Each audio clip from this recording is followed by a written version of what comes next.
The Git command line interface might be the most used list of commands on your day-to-day tasks. You might be an expert developer, or you might be someone who started to learn how to code a few weeks ago. Git is always there, and in this video we will ensure that you won't make these 4 mistakes that I will be showing in this video. We will show a real scenario and we will show how to solve it, how to overcome these common mistakes when you use Git. So let's get started. The first thing that a developer should avoid is committing directly to a main branch, or basically to not commit to the desired branch. Now, in the current situation, we are inside the Git repository, and I can prove you that by typing here git branch, and we do see some results about branches. It could have been nice if we could continuously display the currently working branch, and not always typing in git branch every time that I want to know which branch I'm working right now. Because if I was not to write this one, then I don't have any information about the current working branch. Now you could download git bash, and that will mean that you have to write the git commands from there, and you will always have the git branch displayed on this GUI client. But it's much nicer when you have everything in one place, and it's hard to manage multiple open windows when it comes to working with a terminal. So on your system, you could actually install a different version of bash that is very popular and common and is named ZSH. Now, ZSH is a very popular thing that is one of the first things that people install when they come up with a Linux system, and that is just a bash with a fancy and extended options. You could go ahead and install it and basically use it other than the default bash that you have in order to interact with your system. So we are going to open our terminal here, and we are going to update our repositories and packages if we need. So we could say apt update, and then we could go ahead and say sudo apt install zsh-y for confirmation. So a confirmation that you have installed this correctly will be by running zsh version, and if you receive this result or a different version, then it means that you have done a great job. Alright, so now it is a matter of following the steps on this GitHub page here. Now we can see that after we confirm that we installed it, then there are multiple ways to install OhmyZSH into your system, which will allow you to have that extra customization on your system. And it is really just more from the customization and a nice look in your terminal. It adds tons of aliases to your bash zshrc file, and it is just way more comfortable working with it rather than the default bash. So I'm just going to grab in this command and I'm just going to execute it. Now this is just a script that is managed by this repo. If you don't trust the script and you want to check the script by yourself before installing on your system, then you could grab this text here and basically open it in a new tab in your Chrome, and you can take a look on this script by yourself if you don't trust it for some reason. But I'm just going to go ahead and run it, and you can see that down below it asks us time to change your default shell to ZSH. And once we confirm this, then it is just going to add a simple line to one of our bash rc files, and from that point our default shell will be ZSH. So I'm just going to say yes. And you can see that we installed OhmyZSH, and look how beautiful now it looks. Now I talked about the fact that we will see the git branch once we install this. So now you can see that we really see the git branch.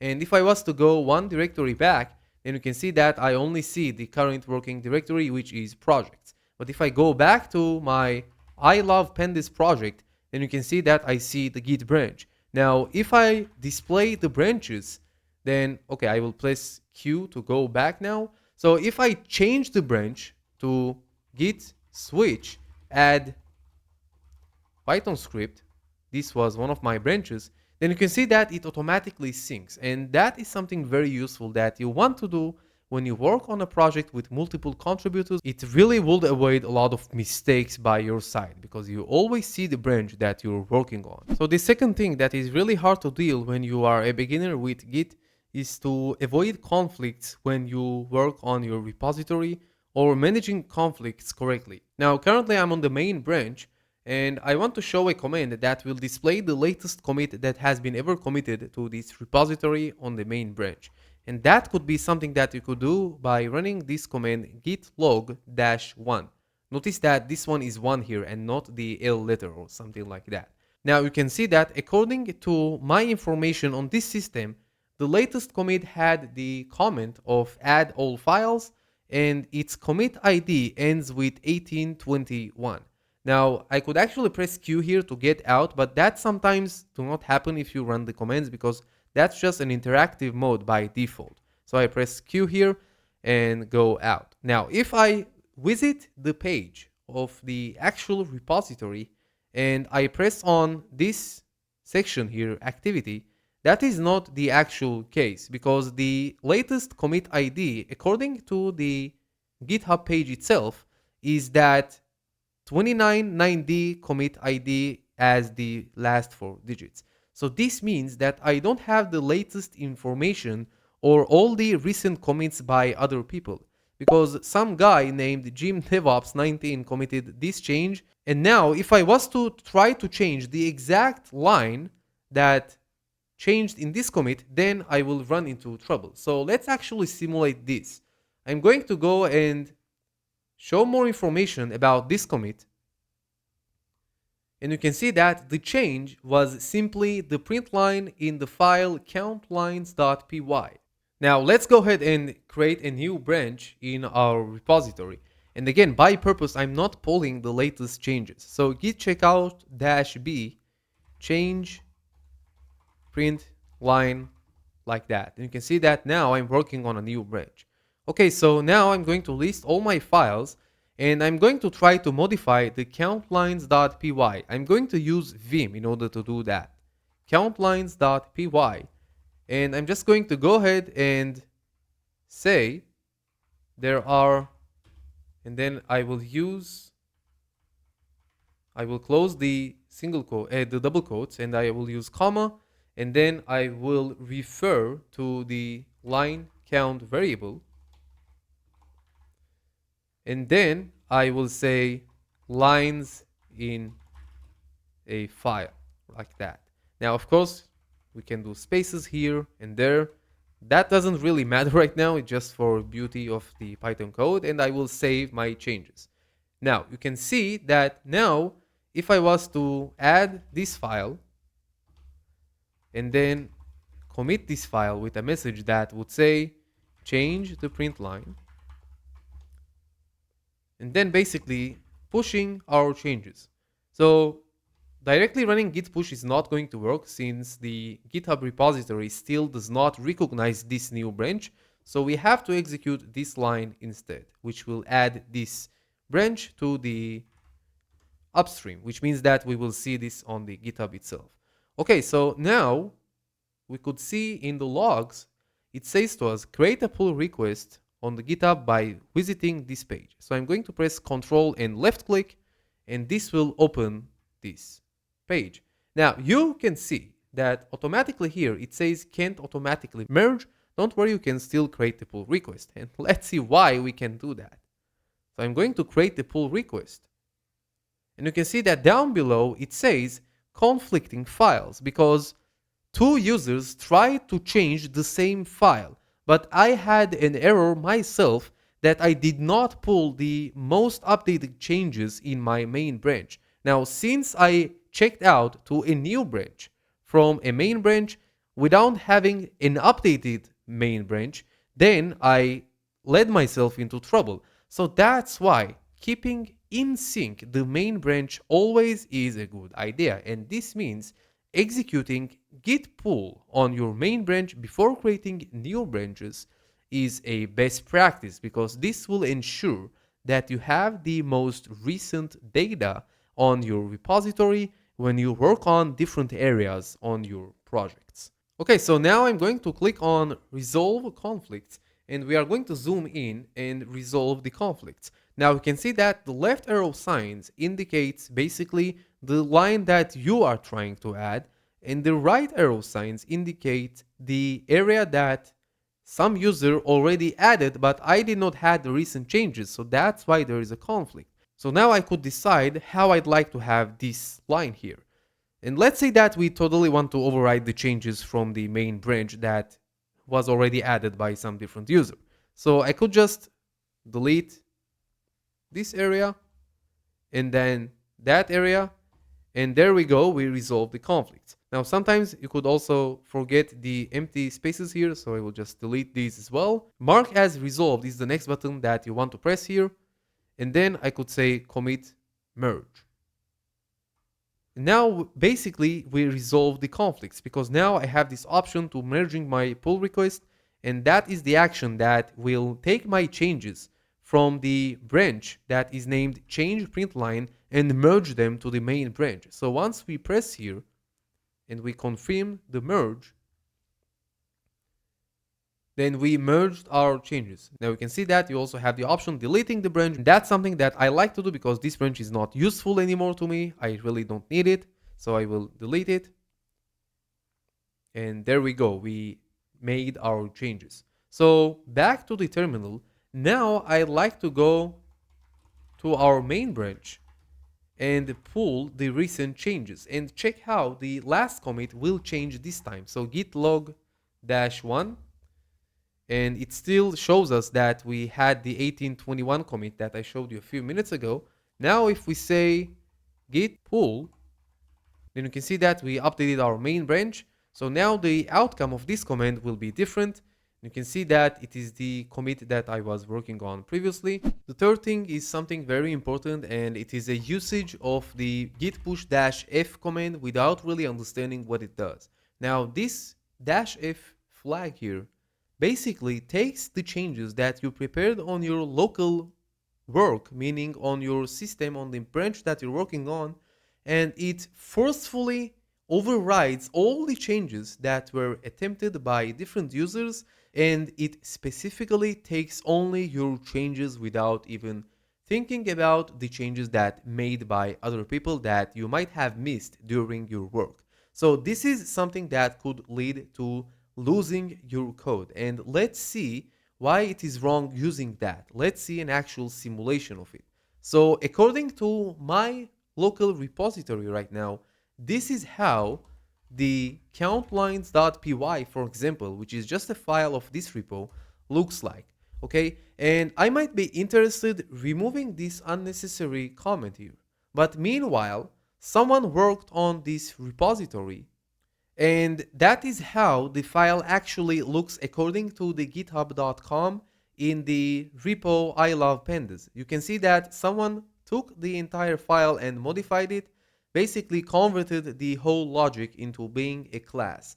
Now if I go and I edit this file with vim and I simply delete this line with shift D like that, and I save my changes, and now I start to prepare my push. Okay, so I'm adding this file, I am preparing my commit message, remove unnecessary comment, and then I'm trying to use git push here. Now intentionally I'm not using the force tag because it is really important to pay attention to the hints by GitHub. Sometimes when you use git as a newbie, then it is easy to ignore all the warnings and just simply do everything to make your commands to work. So in some cases, I could also admit it for myself that I used to use the git push -f command and lose my own changes when I started to work with Git. Now, if I go ahead and use git push -f, then you could see in a few seconds what's going to happen. So you can see that the outcome is forced update, and you can see that from here. Now, if we bring our page back and we refresh it, then you can see that the file has been changed completely and we lost the Python class. Now that's literally losing your code in some cases. This could be avoided and recovered, of course. You could use commands like git revert, but the most important thing is to never use git push with the force flag, and paying attention to the hints by the GitHub console is always a great idea. And as you can see here, if we were to use git pull before attempting our changes, this could be avoided. Or you could check on the git rebase command, which is very common across developers that are using Git, and I'll make sure to prepare a video on what problems the git rebase command solves. The fourth thing that I like to raise here is being unaware of how to manage secrets in a GitHub repository and committing them to your repositories. Now you might ask to yourself why it is so critical if my repository is private, And the reason for that, it's because we never know the capabilities of professional hackers. And also you might reach a day that you'd like to publish this repository. And so cleaning up the history of commits in GitHub repository is really almost impossible. So why to even do that? Why to even take that risk and commit sensitive data when GitHub offers you a lot of options how to not commit secrets and sensitive data? So let's talk about a few methods of what you can do instead of saving your secrets in your GitHub repository. So I have a file that is called downloadimage.py here, which is a new file that is not yet committed to the GitHub repository. As you can see, the file is not here. Now, if we take a look to that file here, then it really looks like that we have a secret that helps us to access this website in order to download some image that is related to pandas. So the biggest mistake here is probably to include the secret together with the Python file itself. And one thing that you can immediately do is to separate this secret to a different file and then basically to tell Git to not track this file. Now, each programming language has its own methods in order to read a file and store it under a variable in your code. So let's see quickly how you can do this in Python. So I'm going to clear the screen and I'm going to edit my downloadimage.py file. And I'm just going to insert a new line that looks like the following. I'm going to try to open a new file that is going to be named secret.txt. And I'm going to say that it is going to be stored under a variable that is called f. And by mistake, I forgot to add a comma and then specify the reading method, the access method, which is going to be reading. And you can do this with the R letter like that. And down here, I'm just going to go ahead and say secret equals to f.read and open up and close the brackets like that. And then I'm going to copy this secret and then I'm just going to remove that line and then simply I'm going to save my file with WQ and exclamation mark like that. Okay, now what I'm going to do is to write the secret to a new file. So I'm going to go and open a new file that I'm going to name secret.txt. Make sure that it is the exact name like how you named it in your Python file. And then I'm going to store the secret and then I'm going to save the file like the following.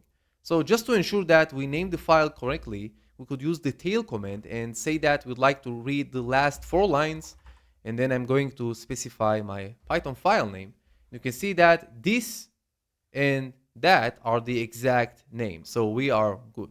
Okay, so now we are going to go ahead and create that magic file in Git that is called .gitignore. That is going to help us to ignore certain types of files if we'd like to. You can go ahead and specify an entire extension in this file like .txt and ignore completely all the .txt file. But that might be something that you'd not like to do, so we are just going to see how we are going to edit our .gitignore file. Make sure that it is named exactly the way it is. That's how Git understands the file extensions and the file names to not track. So I'm just going to open and then I'm going to type in here secret.txt. And that will say to Git, hey, please do not track this file and don't commit it to the GitHub repository. And then I'm going to simply save the .gitignore file. And then I'm not going to commit the downloadimage.py file yet. I'm just going to go ahead and commit the .ignore file. So I'm just going to go ahead and say git add.gitignore. And then I'm going to say git commit add.gitignore file.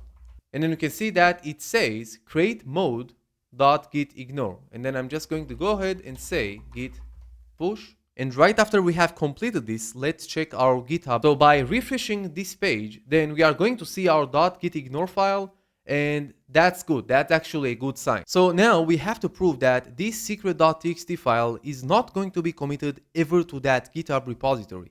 And the way that we can prove this is by using git add --all, because this will tell to the GitHub repository, meaning your local repository, to track all the files that are changed from the last commit. And this means that I am not specifically telling Git which files I'd like to add before preparing my next commit. And then I'm just going to go ahead and say git commit -m track all files. And I know that I only added the download images.py file. And you can see that it only tracks the download image.py file, although I told Git to officially try to track all the files that are changed. You can see that it totally ignores the secret.txt file. If I'm using git push here and bringing our GitHub repo again, and if we refresh this, then you can see that the secret.txt file is not here. And taking a look to the download image.py file, you can see that I don't have a secret here, which is totally safe. And that's one way that you can handle secrets in a GitHub repository. Now, when it comes to managing secrets, ensuring the security of your projects is really crucial. And you might also think to yourself, I don't even want this secret.txt file on my Linux system. And that is a very great practice. One option that you can do in these cases is using tools like gitcrypt, which lets you encrypt files before committing them to a GitHub repository. And I will make sure to drop down a documentation that I really like about gitcrypt. And you can also rely on external services like Vault or 1Password. These two are very popular. And of course, each of the popular cloud providers, AWS, Azure, GCP, are also having their own secret management services. You can check them out as well for your needs.